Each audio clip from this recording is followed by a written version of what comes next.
when a pastor turns his pulpit over to a layperson, it's with a great responsibility. I consider it a sacred responsibility because I'm an ex-felon, and yet Doug gave me his pulpit today. I want to talk to you about hope that never surrenders.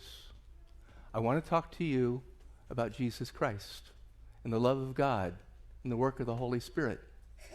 To do that, I have to share a little bit about who I am and why I do this. I grew up in Southern California in a broken family. My father abused his kids. He used to beat my brother and I about every other night. I wanted to be a good kid, but when my mom divorced my dad, that was the best moment in my life. I wanted a dad. You know who I wanted to be my dad? I wanted Ronald Reagan. I'm going to be 70 this year, so we're going back a ways, but he had a program called 20 Mule Team Borax with, in the desert. And the advice he gave, I thought, why couldn't I have a father like that? But I graduated from high school. My parents didn't really care about my brother and I, so when I graduated from high school, I graduated at the very top of the lower third of the class, okay? And when I got out of high school, I immediately went in the Navy. I joined the Navy because I wanted to be a diver for Jacques Cousteau. That was my big dream. My mom said that would never happen because I'm an American and I don't speak French, and I have ADHD, DE, hypertension deficit disorder deluxe edition. And if anybody else has that, it's not a disorder, it's a gift because you're never bored. But anyway, I joined the Navy. I became a Navy Bomb Disposal Frogman. I worked with the Secret Service protecting foreign heads of state. I worked at the CIA. I did 4 tours to Vietnam, never hurt anybody, never got hurt. I participated in military operations, top secret operations, and I loved it. And I threw it all away. See, I was learning to surf, and I had friends who were using marijuana. And when they weren't in the water surfing, they were using the marijuana on the beach, and my friends were using a drug. What did I start doing? Using a drug. In fact, one of them wanted me to help him sell it, and I said, no, Leroy, I don't want to be a drug dealer like you. He got really mad at me. He said, Steve, I'm not a drug dealer. A drug dealer is somebody out on the street selling drugs to strangers. He says, I don't do that. I only sell marijuana and just to my friends. What I'm doing is I'm helping my friends. When somebody's going to lie, who do they have to lie to first? They have to lie to themselves. Let's go a little bit deeper. They have to justify the telling of the lie to themselves. They have to justify it, and as they lie, it becomes a part of their life. I started to help him. I got caught with 2 ounces of marijuana, and it ended a 14-year naval career that I loved. It was my fault. It was gone. What it led to was far worse. Rather than tell you, I have a short video. This is by NBC News, and it tells my story faster than I could ever share it with you. So please, if you're ready, hit play.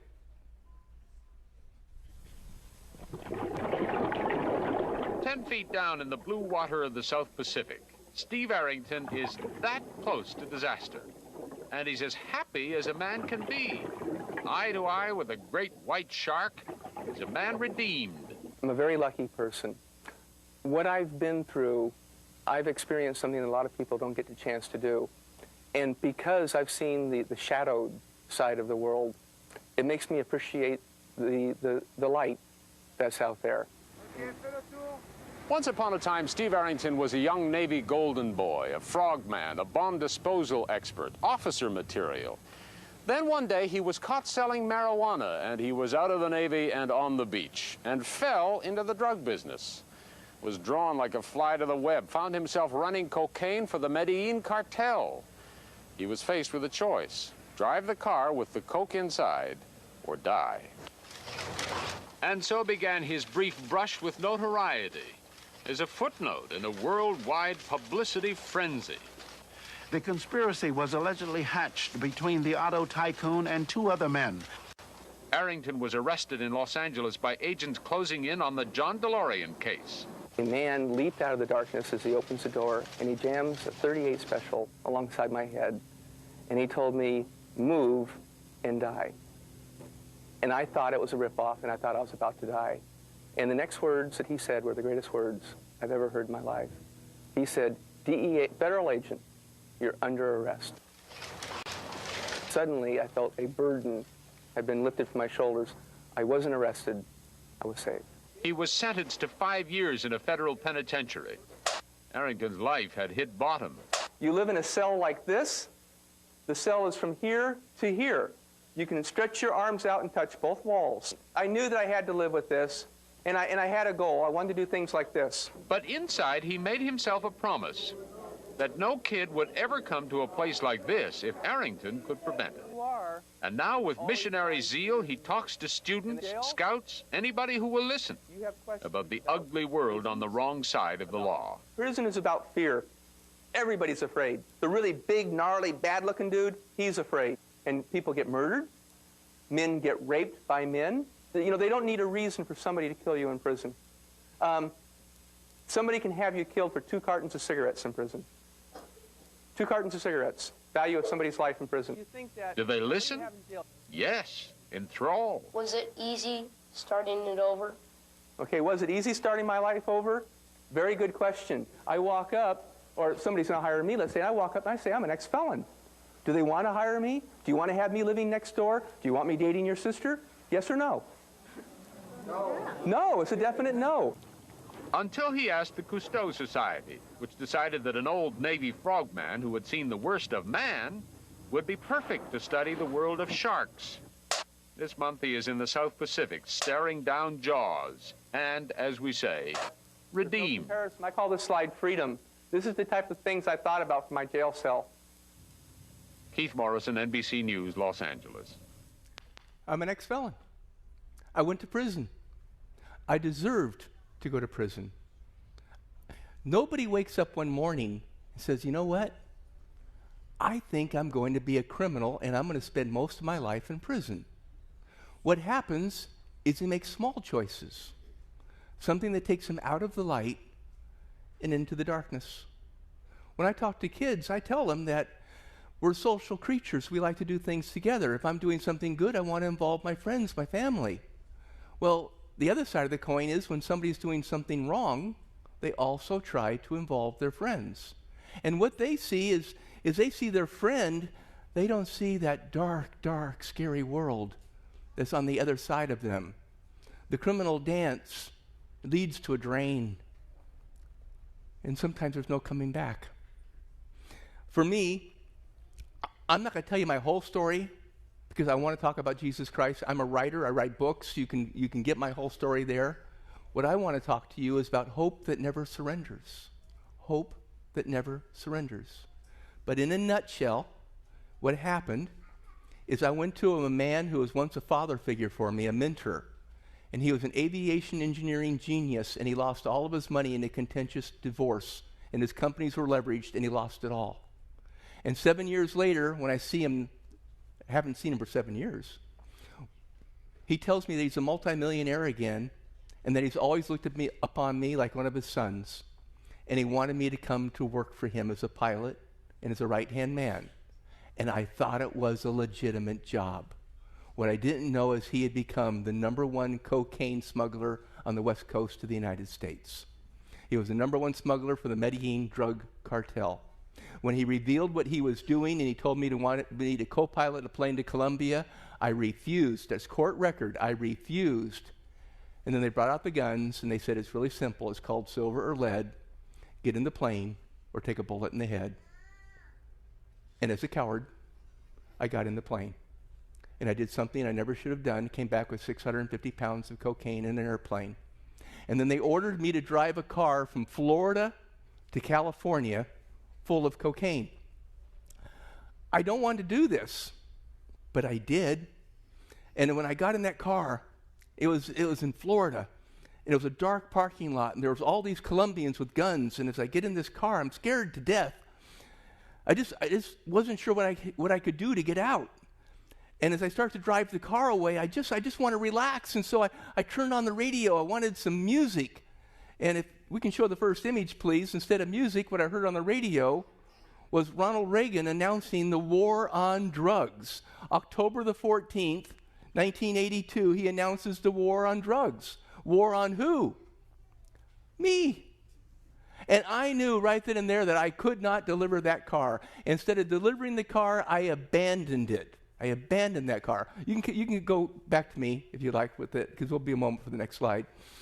As I'm driving the car across the United States, I just wanted out. And I didn't know how to get out without being killed.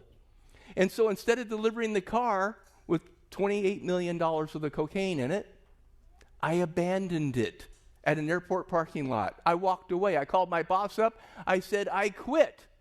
He said, you bring that car here or we'll go through your family like a chainsaw. I refused to take the car.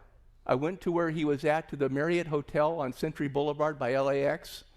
And I walked into the lobby. When he came down, he said, where's the car? And I said, I'll give you the keys, but I'm walking away. And he goes, no, you're not. And he snapped his fingers, and two men walked up on either side of me, and they had guns right under the jacket. And he said, these are mafia hitmen, no games. And he told them, take me to the drug car and bring back the cocaine. Did he say, bring back the idiot? No, these guys are going to kill me. I know it. We get to the drug car. I'm just looking for my chance to run. And as they're making sure they're checking the cocaine, I start to back away. And suddenly I see a dozen men come running out of the darkness with rifles, pistols, and shotguns. And I think it's a drug gang and it's a ripoff and I'm about to die. And one of them jams a pistol alongside my head and yells, move and die. Another one jams a shotgun against my chest. He says, put your hands up. What do you do? Move and die? Put your hands up. What do you do? I put my hands halfway up on the steering wheel. They were shaking. And then the guy with the handgun yelled the greatest words he could have yelled. He yelled, federal agents, dirtbag, you're under arrest. What went through my heart and soul was incredible relief. I wasn't arrested. I was saved from a life that was out of control. Where am I going? I'm going to prison. Okay, back to the PowerPoint, please. I have the cover of the Los Angeles Times the day after I was arrested.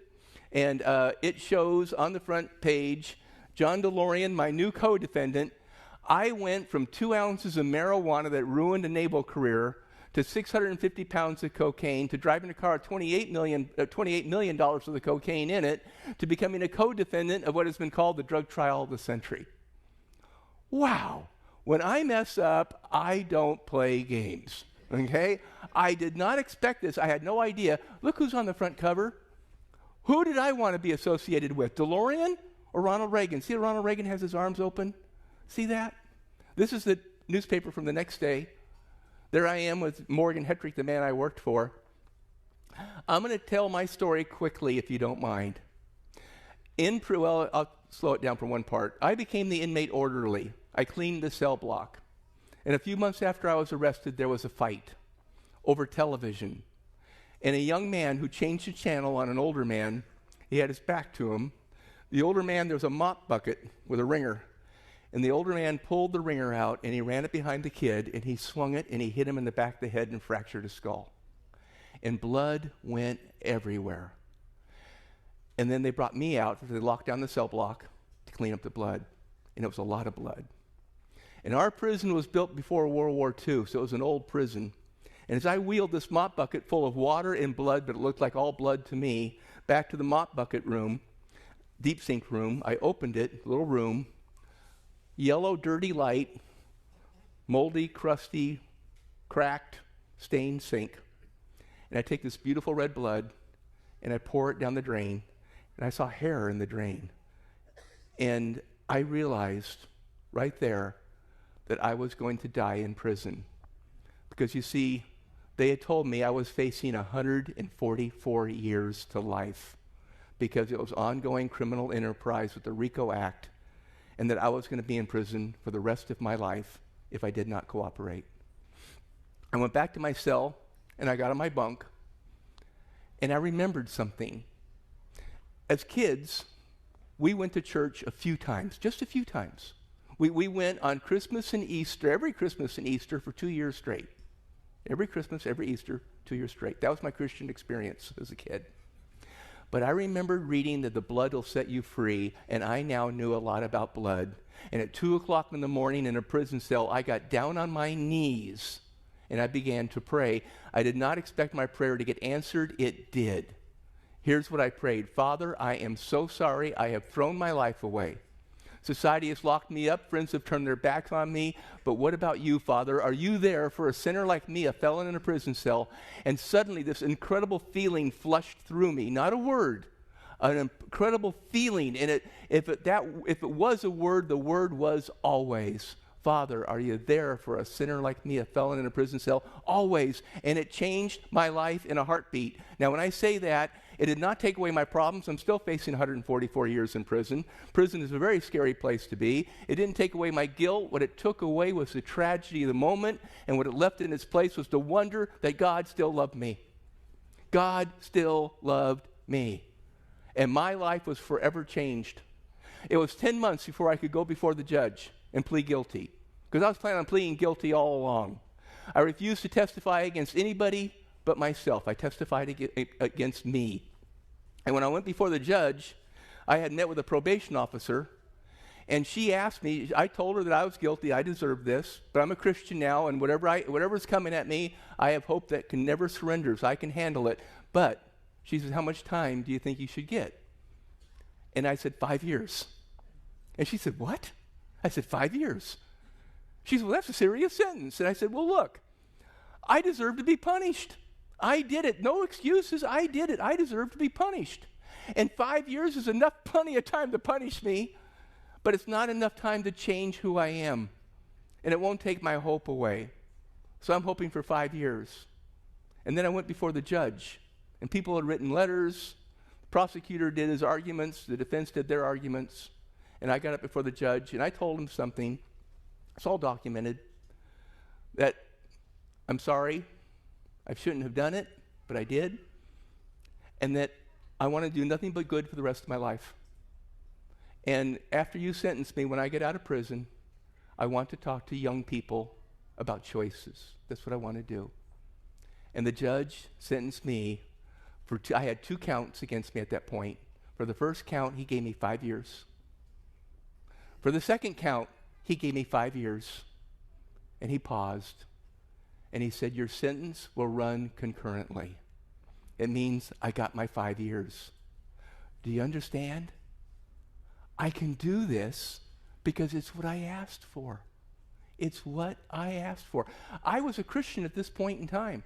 And I will admit that I did do a prayer or two asking God to let me out of prison. But then I had my Bible open. I just sat down and I just opened it, and I'm thinking about that. I would really love to be let out of prison. And I was in Romans 5, 3-5, and it talks right there about tribulation leading to building of character, and it leads to hope because it brings us closer to God. Where we learn about life is not on the mountaintops, but in the valleys of depression. And so I decided to be an honor inmate, the best inmate they ever had. Within 2 months of my being released in the general population, I was in the honor dorm. Within 2 months. Nobody had heard of that before. It was amazing. I always wanted to be a good guy. I decided in prison, the Department of Corrections, that's what I need. I'm going to partner with the Department of Corrections to become a better person. And then they sent me early to an honor camp. And when I got to the honor camp, I went to an honor camp in the desert, in the Mojave Desert. And this prison camp had a fire crew. And I really wanted to be an inmate fireman. And I told my counselor that I'd like to be on the fire crew because I want to do nothing but good. And wouldn't that be a nice thing to do good as an inmate fireman? And he said, no. To be on the fire crew, you have to be in the honor dorm. That means you have to be here for 18 months to prove who you are. And only then can you join the fire crew because the fire crew is a fire truck. In fact, they have a couple fire trucks, and they get to leave the prison. So you cannot be an inmate fireman. You are a plumber. I didn't give up. I prayed.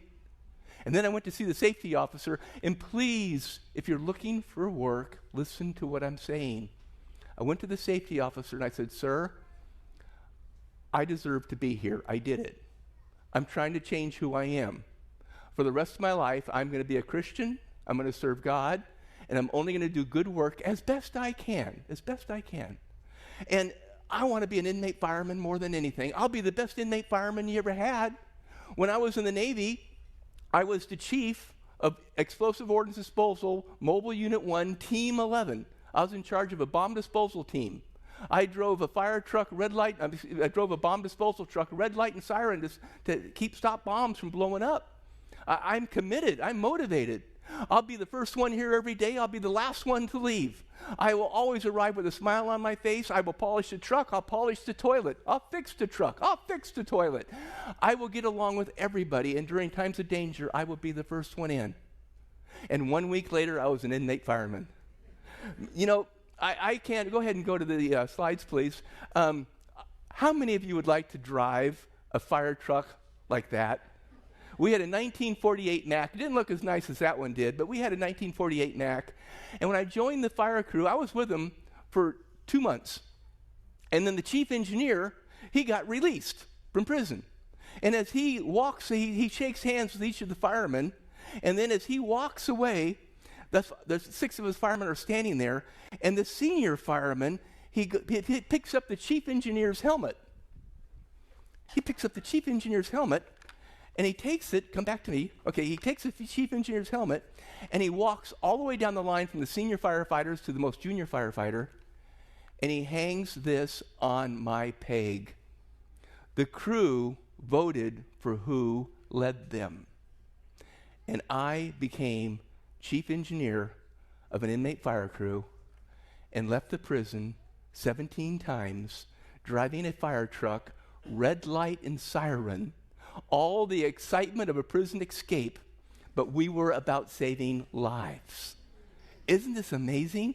I want to show you a few more images about being an inmate firefighter. There's another shot at the truck. That's the engineer's station. That's where I would stand. And this is what most inmates know. This is what most inmates know. This is life in prison. God gave me an incredible gift. He clothed me with firefighter turnouts. When you see firefighters, what do you see? Give me a name for it. Begins with an H, ends with an O, has an E and an R in it. Heroes. I mean, firefighters are true heroes, emergency responders. And you never know what you're going to respond to. This is me in prison. I'm the one without the blurred face because my fire crew doesn't really want you to know who they were, okay? What an amazing thing to be an inmate fireman. The walk of courage, of going in when other people are running away, you're going in, and this is a famous firefighter because at 9/11 when people were dying and people were running, he was going in. You know, Jack, where are you at? Hello, Jack. Are you way back there? Okay. I need you to know how important this gift that God gave to me truly was. Imagine this. You leave the sanctuary. You're going to maybe have lunch here. Go ahead. You know how to do it. Figure it out. Or he hasn't done it yet, but he's about to learn how to do it. You get on your street, and as you pull up, the house next door is on fire. There's a fire going on. There is fire coming out the roof. There is smoke coming out the windows. The mother is in the front of the yard going, help, help. My children are in there. My babies are in there. Somebody help me. And if any of you go in there, if any of you try this, you will never get in there in time. Gonna just, wait. Cool. Okay. And then suddenly, dress quick. We're on a time limit. Suddenly, the fire truck comes in. You hear the fire truck coming down the street. It stops, and the fire crew jumps down from the fire truck, and they start getting all the gear ready. And the chief engineer, does your mom dress you? Huh? Okay. Like this, like this, under the arm. You're already standing tall. Doesn't he look good? Didn't he just change from the person you've always known? Okay. You just got out of a fire truck. There's a house right there. It's on fire. You are backed up by a crew who are completely motivated and trained, and there are little children. Hear them crying? There's little kids in there. And what do little kids do when they're in a fire? They cry. What else do they do? The smoke, it's scary. They hide. Yeah, They hide. They hide in the closet. They hide under the bed. It takes somebody who's willing to what? Will you risk your life to go in there? Yeah. Now, I'm not asking you lightly. If you wear this uniform as a firefighter, would you put your life on the line? Yeah. I love the Spirit. Isn't it wonderful? Yeah. Okay. This is Thank you. Oh, how heavy is that jacket? Pretty heavy. So you really know you're wearing something. Yeah. Okay. It's going to be, you can leave it right there. And Jack, you did a perfect, tell him thank you. Okay. That jacket has weight. It is very heavy. After the service, pick it up, put it on. Feel what it's like. It has weight. You cannot put that jacket on and not become a person of meaning and purpose. You cannot put that jacket on unless you are willing to put your life on the line. I wanted to do good work. What better gift could God have given me in prison than to make me chief engineer of an inmate fire crew? What could he have done? And you never know what you're going to get as a firefighter. You never know what's going to happen. 6 miles from the prison camp, an Air Force plane crashed. We didn't know what we had. We just knew we had a plane on the ground, and it was being circled by other aircraft, an Air Force fighter. And I thought it was an Air Force B-52 bomber because I have to assume the worst case situation has got to be the B-52. I called San Bernardino Command, Inmate Engine 52 responding, down military aircraft, possibly a B-52. Need all the help you can get. It wasn't the B-52.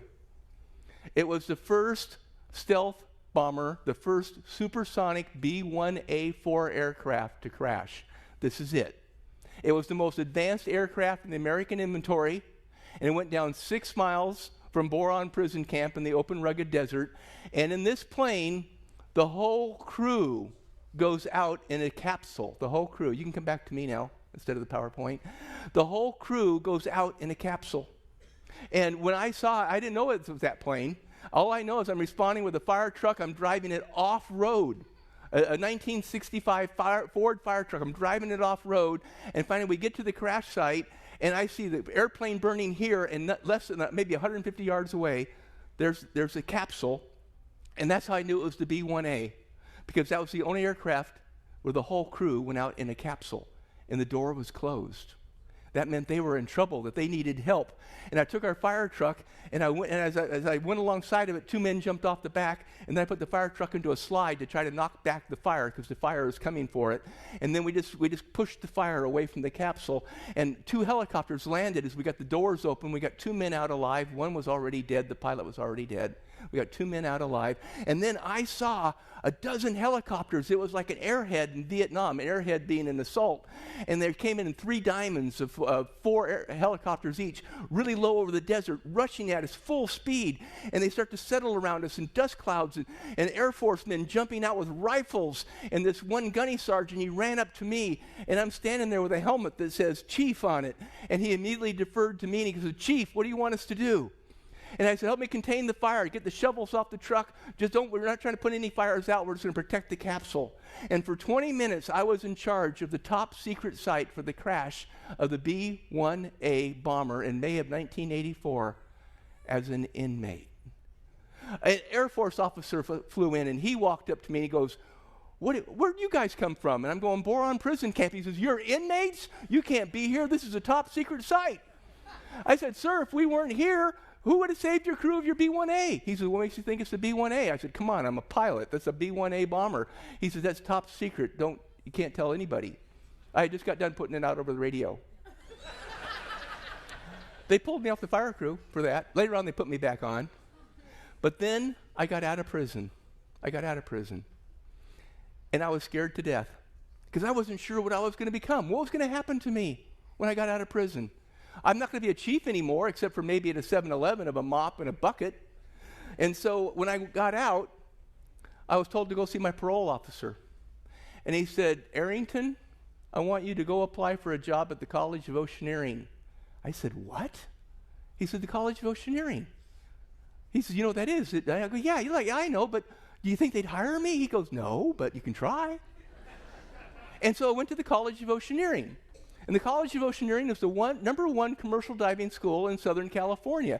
And I had been talking about it when I was in prison. I remember talking about it to highway patrolmen because I'd be out there responding to an accident, saving lives. And then we'd have to wait for the helicopter or something like that, or the scene to be cleaned up. And I would visit with the highway patrolman. And I remember telling one, I would like to be an instructor at the College of Oceaneering because I have the background. I'm a scuba instructor.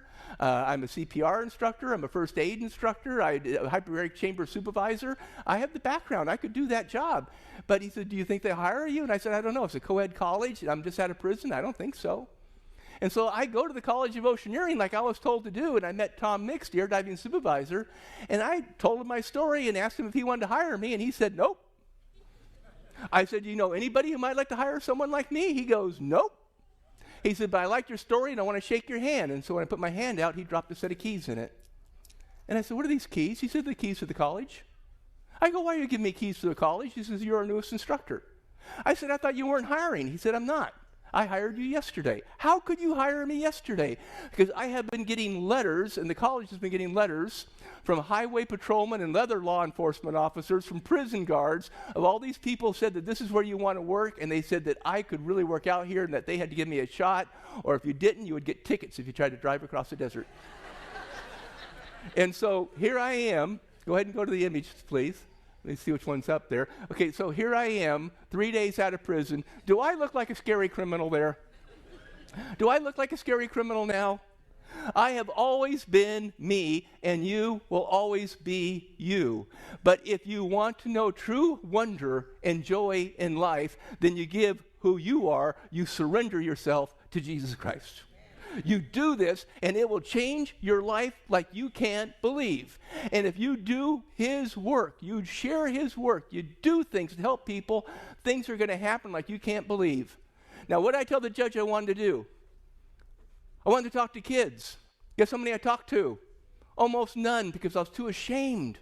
I was too ashamed to go to a principal at a school and say, hey, I just got out of prison for drug smuggling. I want to talk to the kids about drugs. What do you think, huh? Not going to happen. And I prayed about it. Father, help me. And then something happened. I was the school medic because I had that medical background. And so I took care of emergencies. And one of the students cheated on a project underwater at a depth of about 50 feet. He cheated on a project. The project weighed around 300 pounds. And he made it unstable because he was cheating for a better time. And it fell on him. Now, that's a commercial diver standing next to me. He had all that gear on. It fell on him. It drove him face down into the mud and pinned him. And in his panic, he unhooked the helmet.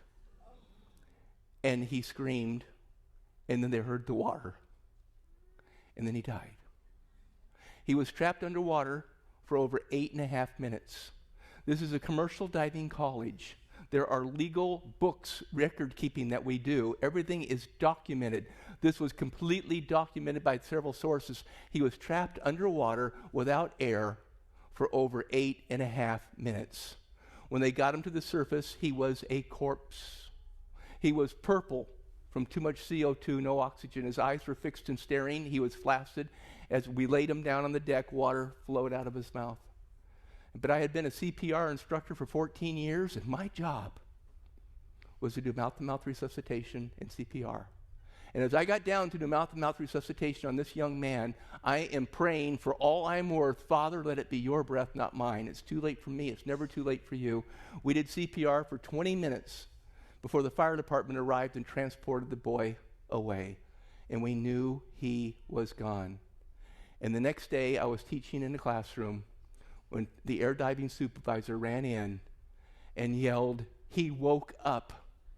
He was in hyperbarics at the North Ridge Hyperbaric Facility, and because he had been scientifically at a depth of 50 feet, high partial pressure of oxygen, low partial pressure of carbon dioxide, cold water slowing down the metabolism, they said that's why he made it. No, it's not.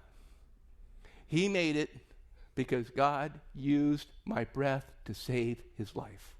And I knew right then and there that if God could use my breath to save that boy's life, that I should be going to the principals of the school and saying, look, I'm an ex-felon, I went to prison and I deserved it, and I don't want other kids to go, and I don't want to glorify what I did wrong. What I want to do is I want to help kids to make right choices. Now, the first 20 schools I went to said no. But you see, I had something. I had this document. It's from the fire department. This is an award from Los Angeles Fire Department for my saving that boy's life. Now, I want you to see the tie-in. Do you see the tie-in? Firefighter in prison. Now firefighters give me an award. You know what? I still had a big issue. I had Ronald Reagan issues still. I mean, I really did. I mean, I saw him on the front page of the paper when I got arrested. I felt that I had failed this man. But, you know, the Red Cross got really super excited. They gave me their highest award for life-saving. One of their instructors for over 14 years has saved the life of a kid. They wanted to make a big deal out of this, so they did. They gave me their highest award for life-saving, and it was signed by President Ronald Reagan. God knows what you need in life. He knows what's going to take you to the next step. He knows. He wants to help you to surrender, because that's what you have to do. You need to renew the Holy Spirit. You need to ask the in Spirit into you every single day, because we sin every single day. And so we got to keep on asking, and we got to keep on having Him come in to us to change who we are and what we are. And so I started going to schools, talking to kids about how do you feel when you do something good. Let me ask you, how do you feel when you do something good? Feel good. How do you feel when you do something bad? Then why do we do the bad? Fiji water, really? Fiji? Huh? Thank you. If we know when we do things that are bad, we feel bad. When we do things that are good, we feel good. Why do we do the bad? It's called original sin. We sin. We fall short. We were told that if somebody sins against us, we're to forgive them. What, 7 times? No, 70 times 7 times. Let me ask you from a different way. How many times would you like God to be willing to forgive you? I know He's forgiven me many, many, many thousands of times already. He never gives up on us. I have been going to schools and speaking to schools, to kids about drug choices now for over 20 years. I've done over 3,500 public school assemblies in 39 states. In 49 states. Sacramento, 12 years ago, ranked me as the #1 anti-drug speaker and education and motivational speaker in the nation. In the county. Last Friday afternoon, I was up in Portela speaking to 5th and 6th graders about life, about choices. What are the 2 words I'm not allowed to say in a public school? I can talk about God. I can't talk about Jesus Christ. I can't talk about Jesus Christ. But what I can share is what Jesus Christ would want them to know. And that's exactly what I do. When I'm up there, when I'm speaking in public schools, I've now, in the last couple of months, spoken in schools, public schools in 5 counties around here. If anybody wants me to speak in one of your public schools, remember my webpage. My webpage is Drugs Bite. Drugs Bite. DRUGSBITE.com. You want me to speak in a public school? You want me to come speak at one of your churches? Or a church you'd like me to go to? That's DreamMachineFoundation.com. Why is it? It's a nonprofit. Why is it .com? Because when I started it 22 years ago, .org wasn't known. I didn't even know about it, so I went with .com. After working at the College of Oceaneering for almost 2 years, I wanted more in life. I was still on probation. I was teaching at a college. I had a beautiful life, but I felt that I needed to do more. And a man came through our school to learn hyperbaric medicine, to refresh it. He was a chief diver for Captain Jacques Cousteau. And can you imagine how excited I was to meet him? And he sat in my classroom for 5 days, And I talked to the kids, and when he left, I said, Don, if you ever need a diver, give me a call. And so a few weeks go by, and the phone on the pier rings. And I run down, and I pick up the phone, and I go, hello? And an oddly familiar voice says, is Steve Arrington there? And I go, this is Steve. He goes, Steve, it's Don Santee. I go, hi, Don. He said, Steve, still interested in working for the Cousteau Society? I said, absolutely. He said, well, give notice. I need you as soon as you can get here. Jean-Michel Cousteau says I need to clone myself. You're coming up here, and your title is Chief Diver expedition leader. And I went off on a 5.5-year odyssey of diving with whales and dolphins and great white sharks. You know, what's amazing about this is this was another gift from God, okay? And when God gives you a gift, he always has a purpose. You know, we often ask for things for what we want. You know, give me what I want. But what we really should be asking for is, what can I do for you, Father? How can I help my fellow man? And so when I got this phone call that I was going to get to be a chief diver for the expedition, an expedition leader for the Cousteau Society, I was totally amazed. Now, I want you to go back to when I first arrived in prison. When I first arrived in prison, I was facing 144 years to life in prison. I had been the chief of a bomb disposal team, but not anymore. I'll never be chief again. And then in prison, I become chief engineer of an inmate fire crew. You see how God brought that back into my life? Now, there's something that you need to know. I already mentioned it. My team, each team specializes. My team specialized in military aircraft and aircraft carriers. When I led the response for the crash of the B-1A bomber, I was the most qualified person on that site to deal with it as an inmate. And God gave me that. He gave me that. And then, when I got out of prison, I'm no longer a chief. I think I'm pushing a broom. And I wind up at the College of Oceaneering, and I get this award for life-saving, which helped me realize who I was as a human being and to have hope that never surrendered. And then I get a call from the Cousteau Society to become a chief diver and expedition leader, and I can't go anywhere because I'm on parole. So I called up my prosecutor. Are you ready for this? My prosecutor and I had become friends. Remember the NBC footage? And I showed talking to the Boy Scout troop? That was my prosecutor's Boy Scout troop. And if you see that footage again, you will see a man standing there in shorts. That's the prosecutor in the John DeLorean drug trial. And I spoke to his troop of kids. And these miracles just kept coming because he argued to get me off of special parole so that I could travel the world with the Cousteau Society. And what this has done is it's given me whales and dolphins and sharks to talk to kids about, to capture their attention. And then I can share about about crazy FBI men and wacko guards and, mean inmates. I can talk to them about the more serious lessons of life. You see, God gave me all this to do his work. To do his work. Whatever is going on in your life, if you give it to Jesus Christ, if you completely surrender, and I do mean surrender. You see, God gave us free will.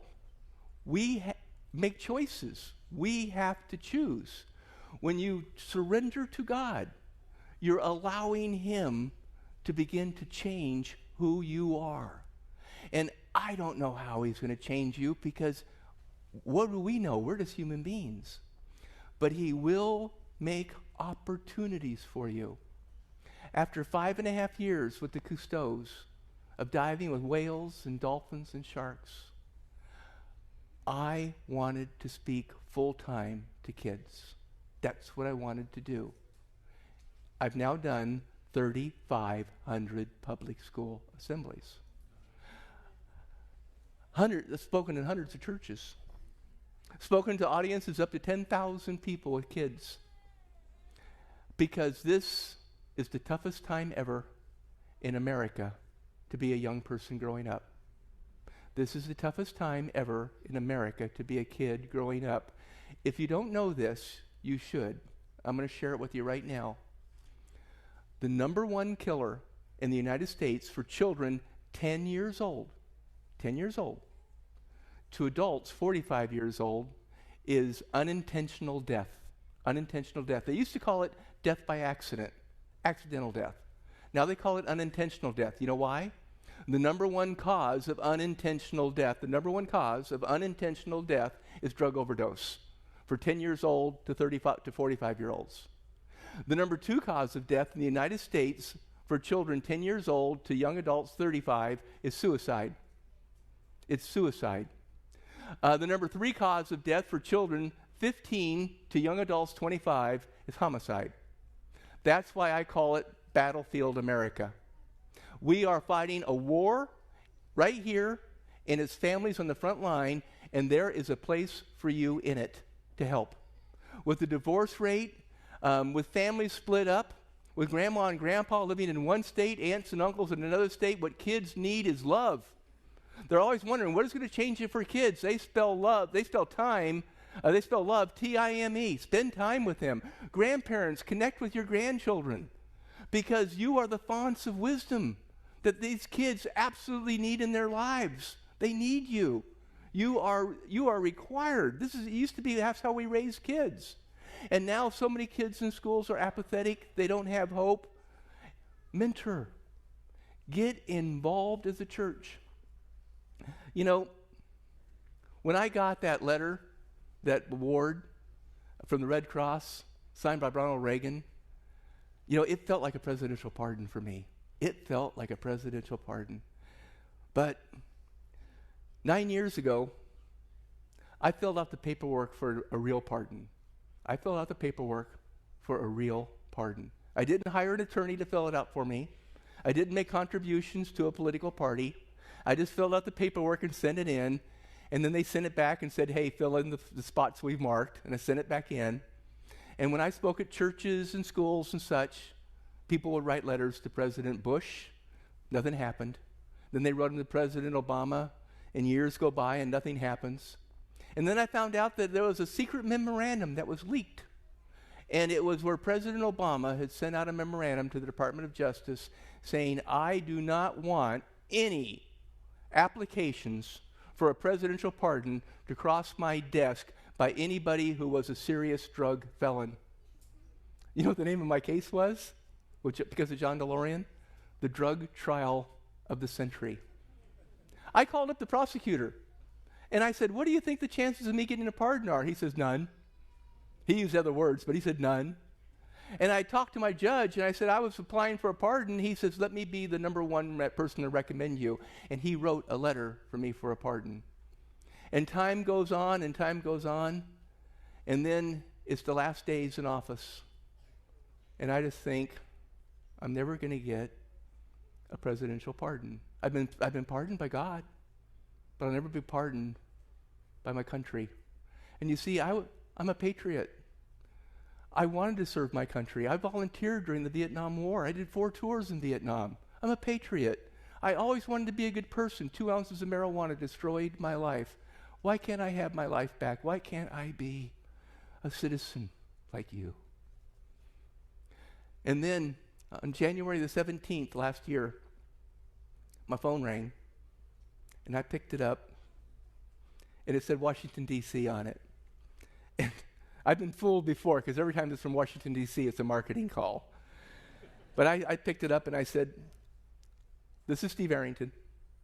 And it said, Stephen, my name is so-and-so, and I'm attorney at the Presidential Pardon Office. In fact, I've been the one who's been handling your case for 8 years. I know all about you. I need to tell you something. You can't talk about this. Don't let people know.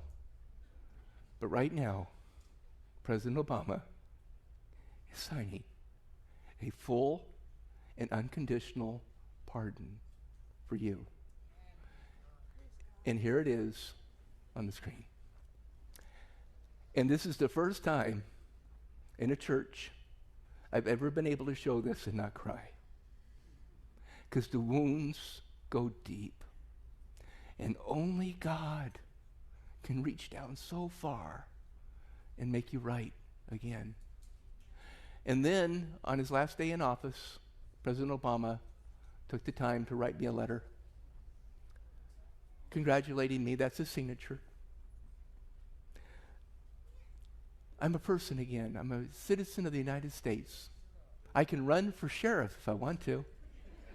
I teased the sheriff. I said, do that. He goes, no, you're not. Has God done enough with me? No, because I'm still here. In Fiji, we have saved hundreds of lives. I don't know how many. Roger Lutz, our project manager, is sitting right there. I don't know how many lives we've saved. I really don't know how many people we have treated for free, medical and dental. I'm guessing around 35,000. Is that number is that somewhere? You would buy that, Roger, as our project manager? He's nodding. He doesn't always agree with me. It's rare. I want to do good with the rest of my life. I want you to do good with the rest of your life. In a moment, I'm going to close with prayer. Before I do, I need to say this, is our work in Fiji. I'm a faith ministry. I'm not here at any charge whatsoever. That's how I run my ministry. I'm going to be back tonight at 7 o'clock sharp. I once landed in the water 6 feet from a 17.5-foot long great white shark. That's me. Coming up in a moment in the world's first all-plastic shark cage. That's me.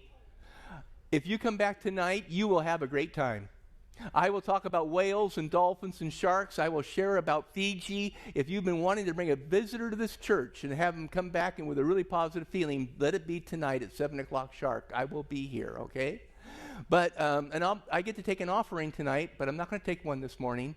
If you want to help the foundation in our work in Fiji, the round table on your way out, there'll be a basket there. If you want me to speak at your schools, it's drugsbite.com. If you want to know more about Fiji and the work we're doing in the South Pacific, and you want to join us for a mission work, you want to come down to Fiji, you will love it. They love people. They used to be cannibals. They love people. They make jokes. They make jokes about it. Oh, I'd love to have you over for lunch. In all sincerity, God has blessed me more than I ever deserved. I have a wife and children. Life is wonderful. Join me in closing prayer. Dear Father, you are incredible. You know hope is needed by everybody here, and you want to share it with us. All we have to do is ask for it. All we have to do is surrender. All we have to do is open up our hearts and our souls and invite you in, and our lives will be ever changed. And if we keep a close walk with you, wow, the wonders that can happen. And Father, I ask a special blessing on every person in this church, everybody watching right now, that each and every single one of us has the chance to do something good for somebody else every day of the rest of their lives, and not just to do good in a nameless way, but to name why we're doing the good. We're doing the good in the name of Jesus Christ, because he will change their life forever in Jesus' name.